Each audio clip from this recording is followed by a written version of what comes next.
శ్రీ గురుభ్యో నమ. వ్యాస విరచిత శ్రీమద్ భాగవతంలో దశమ స్కందంలో నేడు మనం 52వ అధ్యాయం ప్రారంభించుకుంటున్నాం. ఈ అధ్యాయంలో జరాసంధుడు ప్రవర్షణగిరిని దహింపచేయడం అనేటువంటిది జరిగింది. ఆ వర్ణనని వర్ణిస్తున్నారు వ్యాసుల వారు మొదటి భాగంలో ఈ అధ్యాయం. గత పాఠంలో మనం కాలయవనుడు ఎలా దగ్ధమయ్యాడు, కృష్ణ పరమాత్ముడు ముచుకుందుడిని ఎలా అనుగ్రహించారు అనేటువంటి వివరాలన్నీ కూడా పూర్వ అధ్యాయంలో మనం చెప్పుకున్నాం. ఆ కాలయవనుడి యొక్క సంహారం అయిపోయిన తర్వాత శ్రీకృష్ణ పరమాత్ముడు యాదవ వీరులందరినీ కూడా మధుర నుంచి మొత్తం అందరినీ ద్వారకా నగరానికి మరలించడం జరిగింది. ఆ తర్వాత మధురకి వచ్చి శ్రీకృష్ణ పరమాత్ముడు మళ్ళీ బలరాముడితో కొద్దిమంది సైన్యంతో అక్కడికి రావడం జరిగింది. ఆ సందర్భంలో జరాసంధుడు మళ్ళీ 23 అక్షౌహిణుల సైన్యాన్ని తీసుకుని అక్కడికి చేరుకున్నాడు 18వ మారు యుద్ధం చేయటానికి, మధురని చుట్టుముట్టడానికి. ఆ సందర్భంలో ఇన్నిసార్లు 17 సార్లు జరాసంధుడితో పోరాడి అతని 23 అక్షౌహిణుల్ని కూడా అంతమొందించినటువంటి కృష్ణ పరమాత్ముడు ఈసారి యుద్ధం చేయకుండా భయపడి పారిపోయినట్టుగా నటించడం జరిగింది. ఆ వివరాలన్నీ కూడా ఈ అధ్యాయంలో వర్ణిస్తున్నారు. ఆ తర్వాత అక్కడి నుంచి ప్రవర్షణగిరికి చేరుకోవడం, ప్రవర్షణగిరి నుంచి ద్వారకా నగరానికి చేరుకోవడం, కృష్ణుడు జరాసంధుడు బలరామకృష్ణుడు మరణించి ఉంటారని భావించి అక్కడి నుంచి జరాసంధుడు కాస్త తిరిగి మగధకి చేరుకోవడం జరిగింది. ఎందుకంటే వాళ్ళు ప్రవేశించినటువంటి అరణ్యాన్నంతా పూర్తిగా దగ్ధం చేసేశారు. దాంతో ఎక్కడా కనిపించక తిరిగి జరాసంధుడు వెనక్కి వెళ్ళిపోయాడు. బలరామకృష్ణులు సురక్షితంగా ద్వారకా నగరానికి చేరుకోవటం జరిగింది. ఈ వివరాలన్నీ కూడా నేడు మనం చెప్పుకోబోయేటువంటి శ్లోకాలలో వ్యాసవచనాలలో మనం పరిశీలిద్దాం. ముందుగా భగవన్నామ సంకీర్తన చేసుకుని ప్రారంభించుకుందాం.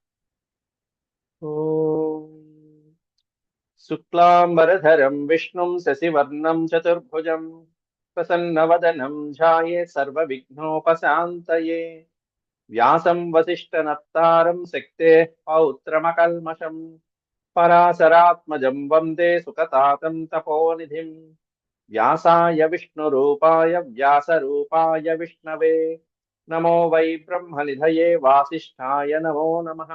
నారాయణం నమస్కృత్య నరం చైవ నరోత్తమం దేవీం సరస్వతీం వ్యాసం తతో జయముదీరయేత్. హరి ఓం.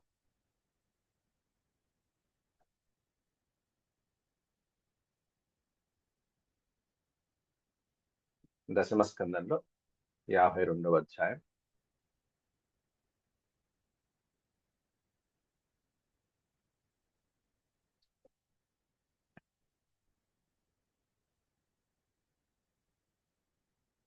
ద్విపంచాశత్తమోऽధ్యాయः.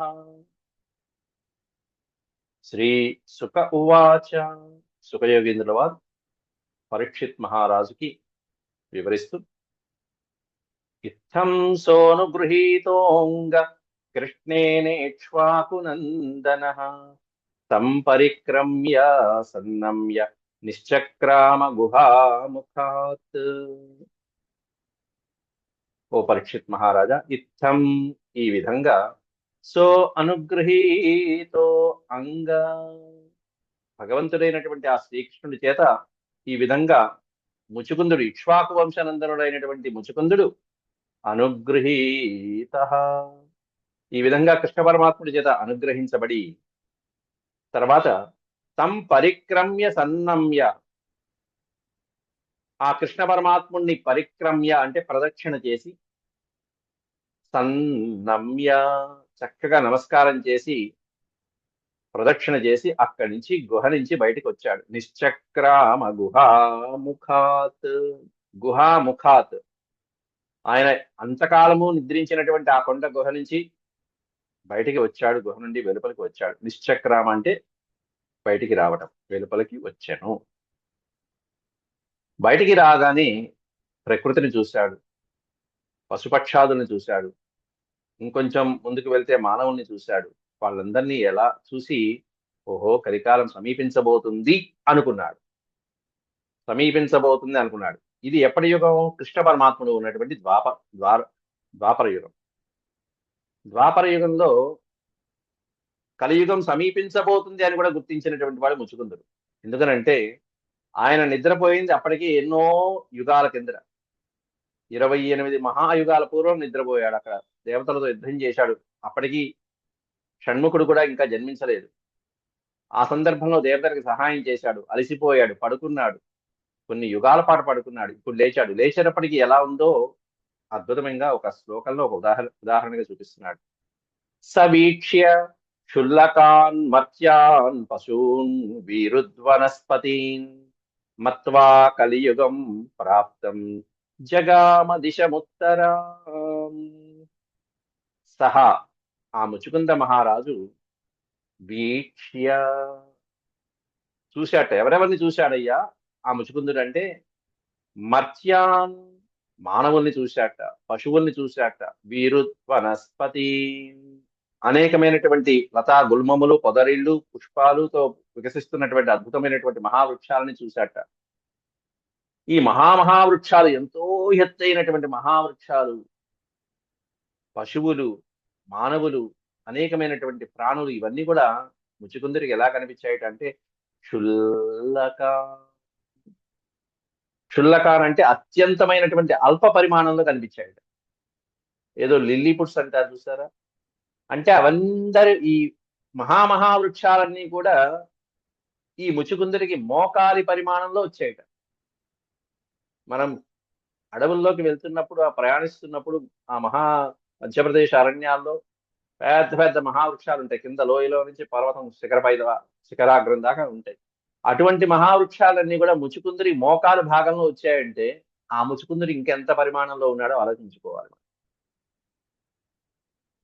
క్షుల్లకాన్ అన్నారు. అంటే క్షుల్లకాన్ అంటే మొత్తం ఆకారం అంతా కూడా పరిణామం మొదలైనటువంటివన్నీ కూడా అల్ప పరిణామంగా ఉన్నటువంటి వాళ్ళు అంత తగ్గిపోయారు. అంటే యుగ ప్రమాణాన్ని బట్టి ఆకారము, సమయము మొదలైనటువంటివన్నీ ఎంత వ్యత్యాసంగా అనే దానికి ఒక ఉదాహరణ ఇది, నిరూపణ. అన్ని యుగాల పూర్వం ఉన్నటువంటి మనిషి యుగాల తర్వాత లేచి చూస్తే ప్రాణులలో ఉన్నటువంటి మార్పులు ఎలా వస్తాయి. అలాగే ద్వాపర యుగానికి కలియుగానికి ఎంత తేడా ఉన్నది. అలాగే కలియుగ ప్రారంభానికి కలియుగ అంతానికి ఎంత వ్యత్యాసం ఉంటుంది అనేటువంటిది, ఇంకా ఇంకా ఇంకా మనుషులు ఎలా తగ్గిపోతారనేటువంటిది కూడా దీనికి సంకేతం. ఇంకా రాబోయే సమయాలలో మనుషులు ఇంకా ఎంత తగ్గిపోతున్నారు, ఎంత క్షీణించిపోతారనే దానికి ఇది మనం నిదర్శనంగా చూపించవచ్చు. వాళ్ళందరూ అంత మోకాలి ప్రమాణంలాగా అల్ప పరిమాణంలాగా ఉన్నారట. దాన్ని బట్టి అర్థం చేసుకున్నాడు. మత్వా కలియుగం ప్రాప్తం. మత్వా అంటే భావించుట. కలియుగం సమీపిస్తున్నదని భావించుకున్నటువంటి ముచుకుందుడు జగామ ఉత్తర దిక్కుకు వెళ్ళాడు. ఆ హిమాలయ పర్వత ప్రాంతాలలోకి ప్రయాణం చేసుకుంటూ వెళ్ళాడు. అక్కడి నుంచి ఎక్కడ? కృష్ణుడు ఉన్నటువంటి ఆ ప్రాంతం నుంచి అక్కడి నుంచి ప్రయాణం చేసుకుంటూ హిమాలయాలకి వెళ్ళాడు. అయితే అక్కడ కూడా ఎక్కడికి వెళ్ళాడు అనేటువంటిది 4వ శ్లోకంలో చెప్పారు. ఆ హిమాలయాల్లో కూడా ఈ మధ్యలో ఏం చేశాడయ్యా అంటే తపశ్రద్ధాయుతో ధీరో నిస్సంగో ముక్త సంశయ సమాధాయ మనః కృష్ణే ప్రావిశద్ గంధమాధనం. బదరీవనంలో ఉన్నటువంటి అక్కడ గంధమాదన పర్వతం మీద కూర్చుని బదరికా వనంలో నరనారాయణుడు తపస్సు చేసినటువంటి ఆ బదరికా ఆశ్రమంలో గంధమాదన పర్వతం మీద అక్కడ హిమాలయాల్లో తపః శ్రద్ధాయుతో ధీర, ధీరుడైనటువంటి, ధీ అంటేనే బుద్ధి, ధీర అత్యంతమైనటువంటి బుద్ధి, నిశ్చలమైనటువంటి బుద్ధి కలిగినటువంటి ఆయన శ్రద్ధాయుతో తపః ఆచరన్, శ్రద్ధాభక్తులతో శ్రీకృష్ణ పరమాత్ముని మీదే మనసు సంకల్పించి నిస్సంగ, ఎటువంటి సంగమము లేకుండా, అంటే ఇంద్రియ సంగమాలు, ఇంద్రియాలు ఏ విషయాలకి లోలుపైపోతూ ఉంటాయో, ఆకర్షించబడిపోతూ ఉంటాయో వాటినన్నింటినీ కూడా నివారించుకుని ఏమాత్రము సంగము లేకుండా, ఏమాత్రము విషయ సుఖాల పట్ల ఆసక్తి లేకుండా ముక్త సంశయ, ఎటువంటి సందేహము లేదు, ఎటువంటి అనుమానము లేదు. ముక్త అంటే విడిచిపెట్టబడిన. ఎందుకంటే భగవంతుడు ప్రత్యక్షంగా దర్శనం ఇచ్చేశాడు, ఇచ్చేసి ఏం చెప్పాలో చెప్పేశాడు. కాబట్టి ఎటువంటి సందేహాలు, అనుమానాలు లేకుండా భగవంతుని మీదే మనసు నింపి సమాధాయ మనఃకృష్ణే అనే పదం పెట్టారు అక్కడ. మనస్సంతా శ్రీకృష్ణ పరమాత్ముని మీదే సమాధాయ. సమాధాయ అంటే నిశ్చలంగా మనసు నిలిపి అని అర్థం. సమాధాయ అంటే సమాధానం, ఆన్సర్ అంటారు. అలా కాకుండా సమాధాయ, నిశ్చలమైనటువంటి బుద్ధి ఆ కృష్ణ పరమాత్మని మీదే ఉంచడం, అది సమాధాయ. మనోవాక్కాయ కర్మలన్నీ కృష్ణ చిత్తం చేసేశాడు. ఎక్కడ ప్రావిశద్గంధమాదనం, గంధమాదన పర్వతానికి ప్రవేశించి అక్కడ బదర్యాశ్రమమాసాద్య నరనారాయణాలయం సర్వద్వంద్వ సహస్యాంతస్తపస్తా తపసారాధయత్ తపసారాధయత్ హరిం. ఈ పదాన్ని విడదీస్తే తపసా ఆరాధయత్ హరిం, హరిం తపసా ఆరాధయత్. ఆ శ్రీకృష్ణ పరమాత్ముణ్ణి తపస్సు చేత శాంత చిత్తుడై ఆరాధిస్తూ అనేక సంవత్సరాలు తపస్సు చేసుకుంటూ కూర్చున్నాడు. ఆ జీవితాంతము తపస్సు చేసుకుంటూ కూర్చున్నాడు. కృష్ణ పరమాత్ముడు చెప్పింది మోక్షం లభిస్తుందయ్యా, కానీ ఇప్పుడు కాదు, ఈ జన్మలో కాదు, వచ్చే జన్మలో నువ్వు బ్రాహ్మణ జన్మనెత్తి ఆ జన్మలో నువ్వు మోక్షాన్ని పొందుతావు అని చెప్పి వరం ఇచ్చేశాడు, వెళ్ళిపోయాడు. ఎందుకంటే ఈ జన్మలో నువ్వు అనేకమైనటువంటి ప్రాణహింస చేశావు కాబట్టి, అనేకమైనటువంటి ప్రాణుల్ని హింసించావు కాబట్టి, క్షత్రియుడివై ఉంది కాబట్టి ఇప్పుడు నీకు లభించదు అని చెప్పి వచ్చే జన్మ ఉంది అని చెప్పినప్పుడు, మిగతా వాళ్ళైతే కొంతమంది అయితే అప్పటికప్పుడు ప్రాణత్యాగం చేసేస్తారు. కానీ అలా ప్రాణత్యాగం అనేటువంటిది చేయటం అనేటువంటిది సమంజసమైన పద్ధతి కాదు. కాబట్టి ఈ దేహం అనేటువంటిది ఉన్నప్పుడు ఈ దేహం ఇంకాస్త ఆ పరమాత్ముని యందు మనసు లగ్నం చేసి తపస్సు చేసుకోవడానికి భగవంతుడు మనకి అవకాశం ఇచ్చాడు ఈ దేహంతో అని చెప్పి సంకల్పించుకుని సర్వద్వంద్వ సహ, సర్వద్వంద్వం, ద్వంద్వములు అంటే సుఖ దుఃఖాలు, శీతోష్ణాలు మొదలైనటువంటివి ఏవైతే ఉంటే వాటిని ద్వంద్వములు అంటారు. సర్వద్వంద్వ సహ, సమస్తమైనటువంటి ద్వంద్వాలని కూడా సహిస్తూ సుఖము కష్టము అన్ని సమానంగా భరిస్తున్నాడు, శీతము ఉష్ణము అన్ని సమానంగా భరిస్తున్నాడు. ఇట్లాంటి ద్వంద్వాలన్నీ కూడా సర్వద్వంద్వ సహ బదర్యాశ్రమమాసాద్య, చక్కటి బదరికా ఆశ్రమానికి వెళ్ళాడు. బదరీవనం అనేటువంటిది నరనారాయణుల యొక్క నివాస క్షేత్రం, అది పుణ్యక్షేత్రం. ఎన్ని కోట్ల జన్మలు ఎత్తినా కూడా అంత పుణ్యం రాదు. బదరికాశ్రమానికి వెళ్తే చాలు అంత గొప్ప పుణ్యం వస్తుంది. ఎన్ని యాగాలు చేసినా రానటువంటి పుణ్యం బదరికాశ్రమానికి వెళ్ళి అక్కడ నరనారాయణుల పర్వతాలని నమస్కారం చేసుకోవడం వల్ల వస్తుంది. ఇరుపక్కల నరనారాయణ పర్వతం ఉంటుంది. కొన్ని వేల సంవత్సరాలు, లక్షల సంవత్సరాలు నరనారాయణులు అక్కడ తపస్సు చేసినటువంటి పవిత్రమైనటువంటి క్షేత్రం బదరికాశ్రమం. ఆ ఆశ్రమంలో సర్వద్వంద్వ సహ శాంతస్తపసారాధయత్ హరిం, తపసా ఆరాధయత్, తపస్సుతో నిష్టగా భగవంతుణ్ణి పూజించాడు, తపస్సుతో ప్రసన్నం చేసుకున్నాడు. ఆ తర్వాత అంతవరకు అయిపోయింది. బదరికాశ్రమం వరకు ముచుకుందుడి యొక్క పాత్ర ఇంతవరకు అయిపోయింది. అక్కడ తపస్సు చేసుకుంటూ తన శేష జీవితాన్ని గడిపేశాడు, అయిపోయింది. అయితే ఇక్కడ భగవాన్, ఇక శ్రీకృష్ణ పరమాత్ముడు ఏం చేశాడు? ముచుకుందుడు గుహలోంచి వెళ్ళాడు, తపస్సుకు వెళ్ళిపోయాడు. మరి శ్రీకృష్ణ పరమాత్ముడు ఆ సందర్భంలో ఎక్కడికి వెళ్ళాడు? భగవాన్ పునరావ్రజ్య పురీం యవన వేష్టితాం హత్వాం లేచ్చ బలం నిన్యే తదీయం ద్వారకాం ధనం. శ్రీకృష్ణ పరమాత్ముడు పునః మళ్ళీ తిరిగి ఆవ్రజ్య పురీం, పురీం ఆవ్రజ్య, మధుపురికి అంటే మధురా నగరానికి తిరిగి వచ్చాట. ఈ గుహలోకి ప్రవేశించింది శ్రీకృష్ణుడు ఎలా ప్రవేశించాడో మళ్ళీ ఒక్కసారి గుర్తు చేసుకోండి. మధురా నగరాన్ని కాలయవనుడు చుట్టుముట్టాడు సకల సైన్యంతో. శ్రీకృష్ణ పరమాత్ముడు ద్వారకా నగరాన్ని నిర్మించడం జరిగింది. నిర్మించి ఆ తర్వాత కాలయవనుణ్ణి సంహరించడం కోసం ఆ మధురా నగరం యొక్క ద్వారములు తెరుచుకుని లోపలికి బయటికి వచ్చి లోపల నుంచి అతడు కాలయవనుడు చూస్తూ ఉండగా పరిగెత్తాడు. ఏ ఆయుధాలు లేకుండా చతుర్భుజుడై వచ్చి అలా కాలయవనుడు చూస్తుండగా పరిగెత్తుకుంటూ వెళ్ళాడు. కాలయవనుడు కాస్త ఇతడే వాసుదేవుడని గుర్తించి కాలయవనుడు కాస్త శ్రీకృష్ణ పరమాత్ముని అనుసరిస్తూ వెళ్ళాడు, గుహలోకి వెళ్ళాడు. అది పూర్వం జరిగింది. ఇప్పుడు కాలయవనుడి సంహారం అయిపోయింది, ముచుకుందుడు వెళ్ళిపోయాడు. శ్రీకృష్ణ పరమాత్ముడు మళ్ళీ తిరిగి మధురకు వచ్చాడు.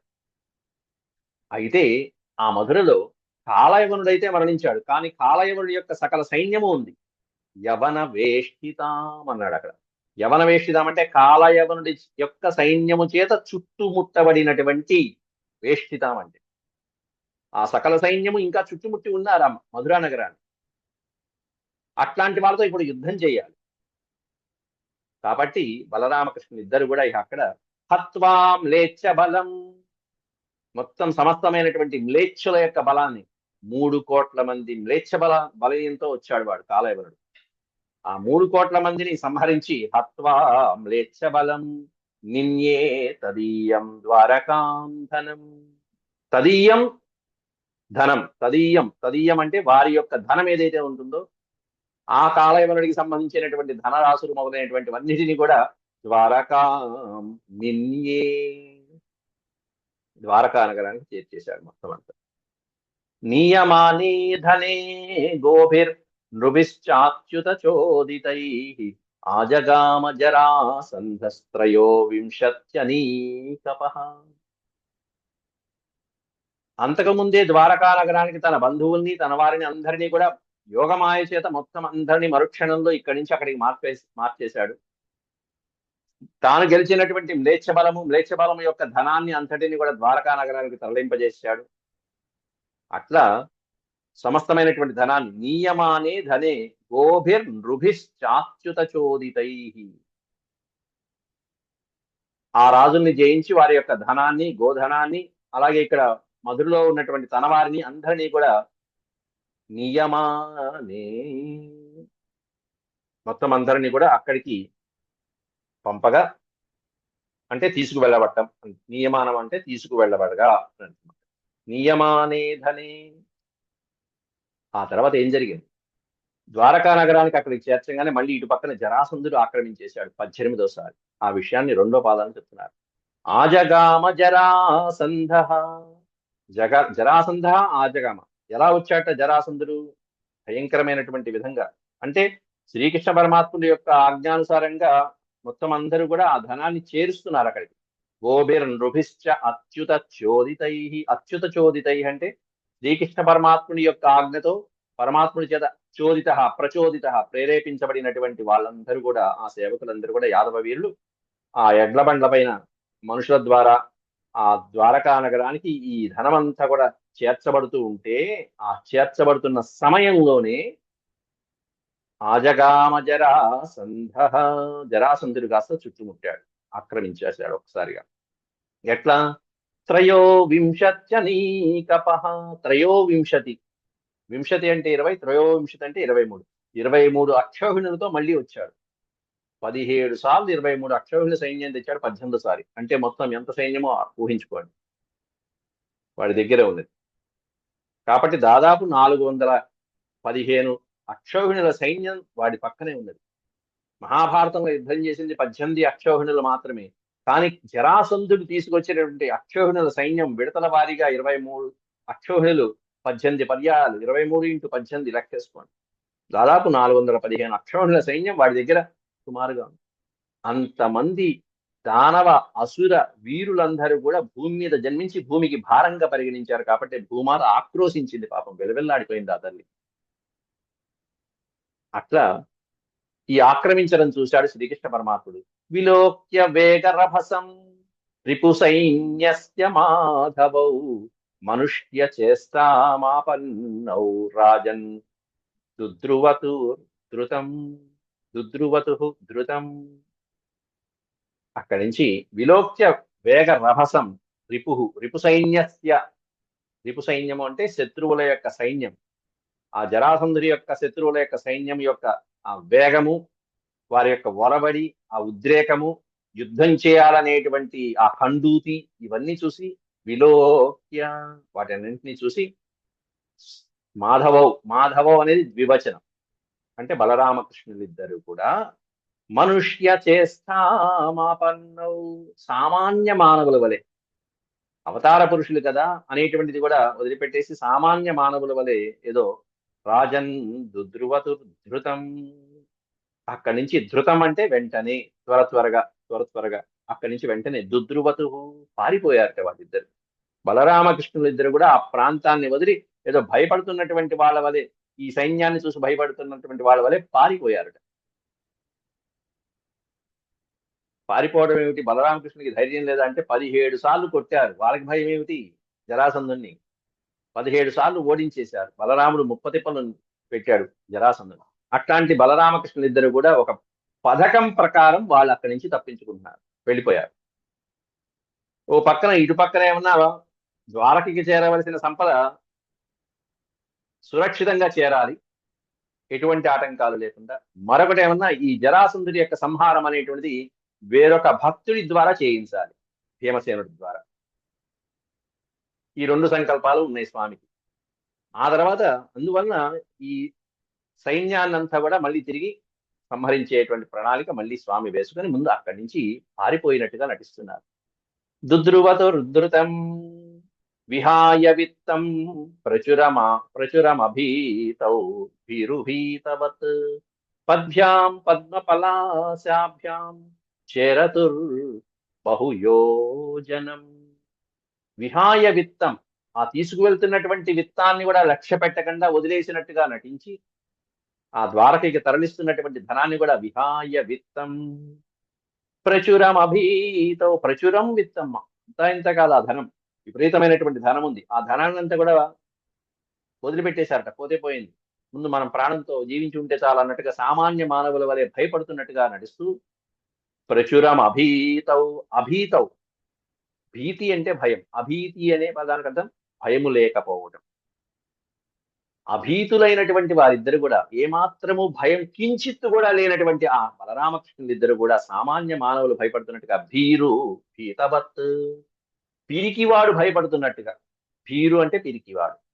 ఓ పిరికివాడు ఎలా అయితే భయపడతాడో అలా భయపడుతున్నట్టుగా నటిస్తూ పద్భ్యాం పద్మపలాశాభ్యాం, పద్మపలాశములు, పద్మాల వంటి చక్కటి పాద పద్మాలతో పద్భ్యాం, వారిద్దరు కూడా అలా కాలినడకనే, ఏ రథము వాహనము ఏమీ అధిరోహించకుండా పాదాలతోనే వారు అక్కడి నుంచి చేరతుర్ బహుయోజనం, ఎన్నో యోజనముల దూరంతో అలా పరిగెత్తి పరిగెత్తి పరిగెత్తి ఏదో తప్పించుకుని పారిపోతున్నట్టుగా, భయపడి పారిపోతున్నట్టుగా నటించారట కృష్ణ బలరాములు ఇద్దరు కూడా.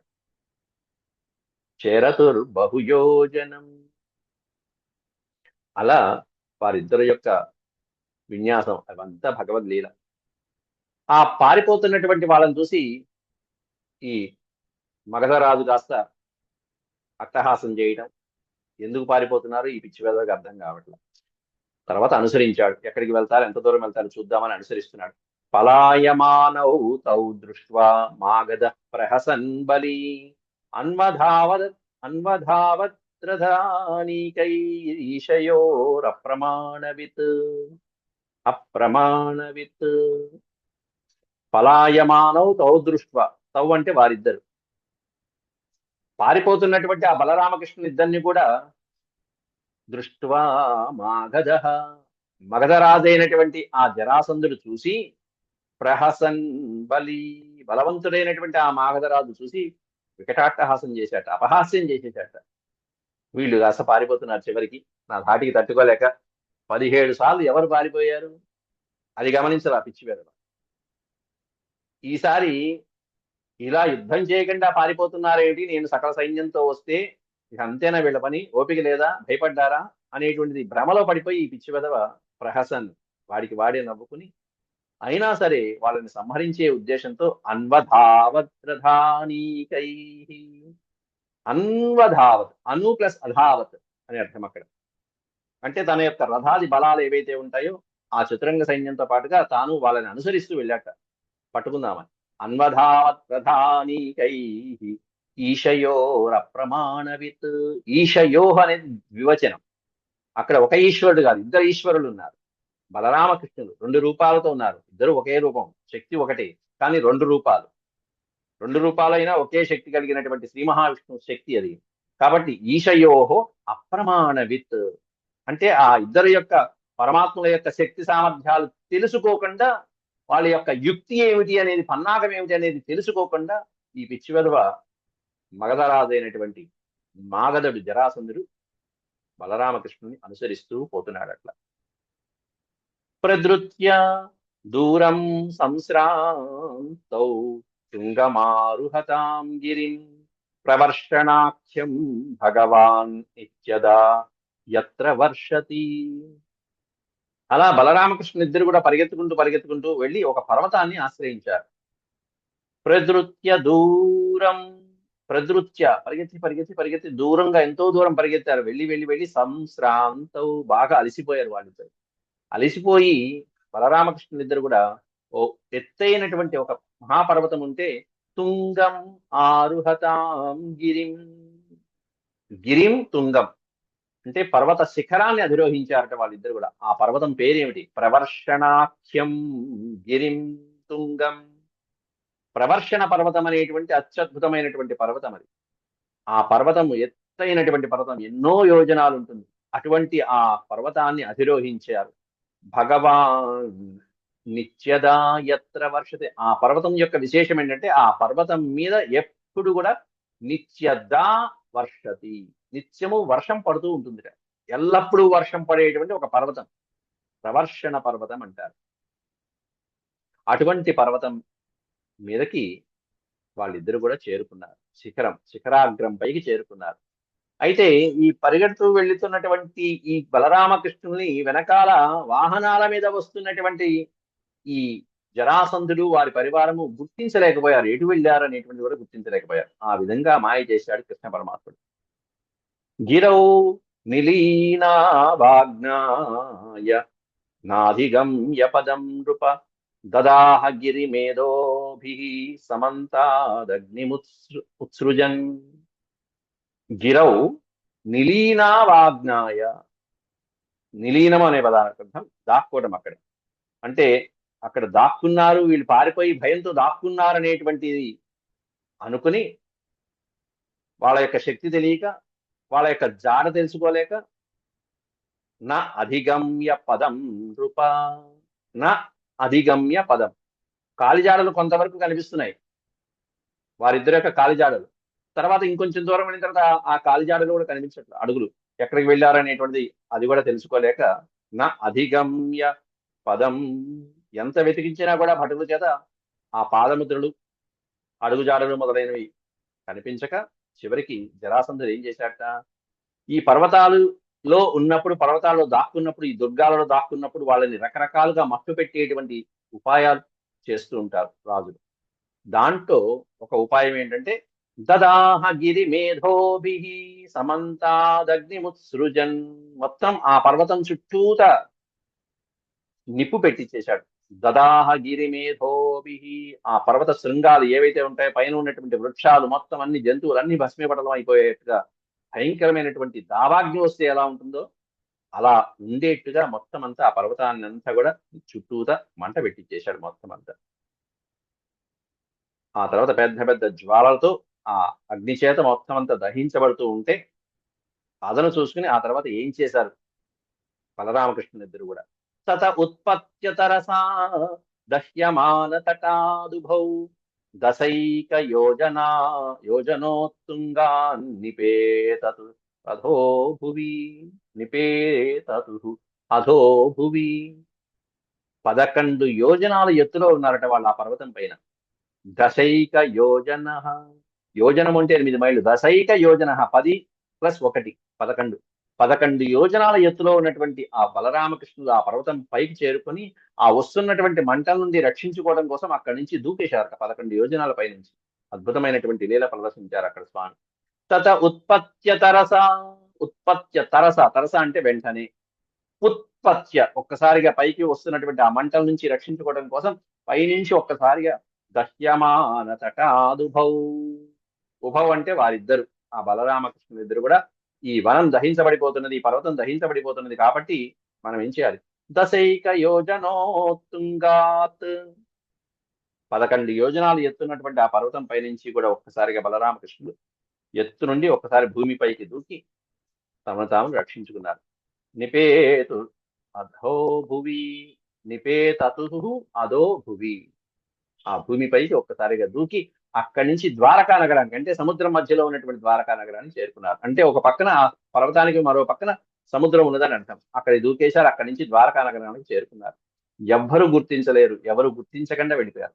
అలక్ష్యమాణౌ రిపునా సానుగేన యదూత్తమౌ స్వపురం పునరాయాతౌ సముద్ర పరిఖాం నృప రిపుణ, రిపు అంటే శత్రువు, శత్రువైనటువంటి జరాసంధుడి చేత స అనుగేన చ, సానుగేన అంటే వాడి యొక్క అనుచరుల చేత గాని, జరాసంధుడు గాని వాడి అనుచరులు గాని ఎవరు కూడా అలక్ష్యమాణవు, ఈ బలరామకృష్ణులు ఇద్దరిని కూడా ఎవరు కూడా గుర్తించలేకుండా, ఎక్కడికి వెళ్ళారు ఏమిటి అనేది కూడా తెలుసుకోలేకుండా వీళ్ళిద్దరూ వాళ్ళందరి కళ్ళు కప్పి యదూత్తమౌ, యదువంశ శ్రేష్ఠులైన బలరామకృష్ణులు స్వపురం పునరాయాతౌ సముద్ర పరిఖాం నృప,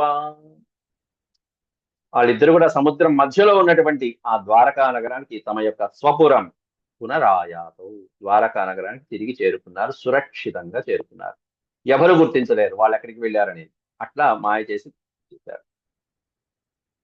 అయితే ఈ పర్వతమంతా దహించబడిపోయింది, వీళ్ళిద్దరూ కనిపించలేదు, తిరిగి ఎక్కడా కింద కూడా లేరు, కాబట్టి వీళ్ళిద్దరూ నిహతులై ఉంటారని భావించుకున్నాడు ఈ పిచ్చివేదవ జరాసంధుడు. చివరికి ఎక్కడా లేకపోవడంతో తిరిగి సైన్యంతో పాటు వాడు కూడా వెనక్కి వెళ్ళిపోతున్నాడు. సోపి దగ్ధావితి మృషా మన్వానో బలకేశవౌ బలమాకృష్య సుమహన్ మగధాన్ మాగధో యయౌ. సోపి, సో ప్లస్ అపి అనేది పెడితేసి సహా ప్లస్ అపి అంటే ఆ జరాసంధుడు కూడా దగ్ధావితి మృషా మన్వాన బలకేశవు, బలకేశవులు ఇద్దరు కూడా బలరామకృష్ణులు ఇద్దరు కూడా ఈ అరణ్యంలో ఈ దగ్ధంలో దగ్ధులైపోయారు. ఈ దాహ అంటే అరణ్యంలాగా మొత్తం పర్వతమంతా దహించబడిపోతున్నటువంటి దీంతో వీళ్ళిద్దరు కూడా దహనం అయిపోయి ఉంటారని భావించుకొని బలరామ బలం ఆకృష్య, బలం ఆకృష్య తాను తెచ్చుకున్నటువంటి 23 అక్షౌహిణ సైన్యంతో పాటుగా సుమహన్ మగధాన్మాగధోయయం, మగధరాజు అయినటువంటి మాగధుడు జరాసంధుడు మగధాన్ వారి యొక్క మహాసైన్యంతో పాటుగా తిరిగి మగధ రాజ్యానికి యయౌ వెళ్ళిపోయాడు, తిరిగి వెళ్ళిపోయాడు. అలా జరాసంధుడి పీట 17 సార్లు తప్పించుకుని 18వ సార్లు ఇలా పారిపోయినట్టుగా నటించారు బలరామకృష్ణులు ఇద్దరు కూడా ద్వారకా నగరం. ఎందుకంటే ప్రజాక్షేమాన్ని దృష్టిలో పెట్టుకోవడం ఒకటి, ఇంకోటి ఏంటన్నా భీముడి యొక్క చేతుల ద్వారా ఈ జరాసంధుని సంహరించేటువంటి ఒక ఉపాయాన్ని మనసులో సంకల్పించుకుని, ఎందుకంటే తద్వారా భీముడికి పేరు రావాలి, అటు పక్కన రాజసూయ యాగం అనేటువంటిది సుభిక్షం అవ్వాలి, ఆ తర్వాత జరగాల్సిన కార్యం చాలా ఉంది. ఎందుకంటే ఇప్పుడు గనక శ్రీకృష్ణ పరమాత్ముడు జరాసంధుడిని సంహరిస్తే ఏం జరుగుతుంది, 23 అక్షౌహిణులు పోతాయి. పోయిన తర్వాత జరాసంధుడిని సంహరిస్తే గనక శ్రీకృష్ణుడు జరాసంధుడి దగ్గర ఉన్నటువంటి కొన్ని వేల మంది రాజులు బందీలుగా ఉన్నారు, 10,000 మంది రాజులు బందీలుగా ఉన్నారు, వాళ్ళందరూ కృష్ణుడి పక్షానికి వచ్చేస్తారు, కృష్ణుడి పక్షాన వచ్చేస్తారు. అలా కాకుండా భీముడు సంహరించాడు అనుకోండి, అప్పుడు పాండవుల పక్షానికి చేరతారు ఆ రాజులందరూ కూడా. జరాసంధుని సంహరించినటువంటి వాడు భీమసేనుడు కాబట్టి ఇంతమంది రాజులు 10,000 మంది రాజులు కూడా భీమసేనుడు పాండవుల పక్షానికి వచ్చారంటే అది పాండవులకి బలం చేకూరుతుంది, తద్వారా రాజసూయ యాగం పరిసమాప్తం అవుతుంది. ఇది శ్రీకృష్ణుడి యొక్క అనుగ్రహం, పాండవుల పట్ల ఉన్నటువంటి అనుగ్రహం. అందువల్ల పరమాత్ముడు ఏది చేసినా కూడా అది వారి భక్తుల పట్ల మంచి కలగటానికి వారు చేసేటువంటి చక్కటి ప్రణాళిక మాత్రమే ఇది. లేకపోతే ఆయన సంపలేక ఆయన సంహరిస్తే ఆయనకి కీర్తి ప్రతిష్టలు ఎందుకు, ఆయనకి ఓళ్ళంతా ఉన్నాయి. అందుకే తాను అర్జునుడికి ధర్మరాజుకి అర్జునుడికి గీతోపదేశం చేశాడు, శాంతి ఆనుశాసనిక పర్వాలలో ధర్మరాజుకి ఎన్నో అద్భుతమైనటువంటి ఉపదేశాలు శ్రీకృష్ణ పరమాత్ముడు స్వయంగా చేసేవాడే, కానీ భీష్ముడి చేత చెప్పించాడు అవన్నీ. భీష్మ నువ్వు ధర్మరాజుకి చెప్పు అని మహాభారతంలో 2 పూర్తిగా పర్వాలన్నీ కూడా భీష్ముడు ధర్మరాజుకి చెప్పినటువంటి ఉపదేశాలు. ఆ రోజు భీష్ముడు చెప్పలేని నాయన నాకు ఓపిక లేదు అన్నా కూడా పరమాత్ముడే స్వయంగా ఆ శక్తిని కూడా కల్పించి భీష్ముడి చేత చెప్పించాడు. ఎందుకంటే తన భక్తుణ్ణి అనుగ్రహించడం కోసం ఆ కీర్తి భీష్ముడికి రావాలి, తనకు కాదు. అట్లా ఉంటుంది పరమాత్ముడి యొక్క మనస్తత్వం. అలా భీముడి చేత ఈ జరాసంధుని సంహరించాలి. ఈ జరాసంధుడి యొక్క కారాగారంలో ఉన్నటువంటి 10,000 మంది రాజులు క్షత్రియ వీరులందరూ కూడా పాండవులకి సామంతరాజులుగా మారిపోవాలి. ఇది కృష్ణుడి యొక్క ప్రణాళిక. ఆ తర్వాత 15వ శ్లోకం నుంచి అసలైనటువంటి ఘట్టం రాబోతున్నది. ఇప్పటి వరకు జరిగింది యుద్ధ ఘట్టం అయితే 15వ శ్లోకం నుంచి రుక్మిణీ కళ్యాణ సుమధురమైనటువంటి ఘట్టాలు, మరొక భాగంలో చూద్దాం, రేపటి భాగంలో. ఇక్కడి నుంచి మొత్తం పెళ్లిళ్ళు చేసుకోవడం అయినా, పెళ్లిళ్ళు చేయించడం, ఇదే పని. ఆ ఘట్టాలన్నీ వాటికి ప్రవేశిస్తున్నాం. రుక్మిణీ కళ్యాణం అనేది అత్యంత ప్రశస్తమైనటువంటి ఘట్టం. మీ అందరికీ దాని యొక్క వైశిష్ట్యం తెలుసు, ప్రాధాన్యత ఎంత ముఖ్యమైనదో మీ అందరికీ తెలుసు. ఆ పుణ్యప్రదమైనటువంటి రుక్మిణీ కళ్యాణ ఘట్టంలోకి మనం ప్రవేశిస్తున్నాం. అంతవరకు సెలవు. ఓం శాంతి శాంతి శాంతి. యదక్షరపద భ్రష్టం మాత్రాహీనం చ యద్భవేత్ తత్సర్వం క్షమ్యతాం దేవ. నారాయణ నమోస్తుతే. సర్వం శ్రీకృష్ణార్పణమస్తు. హరి ఓం.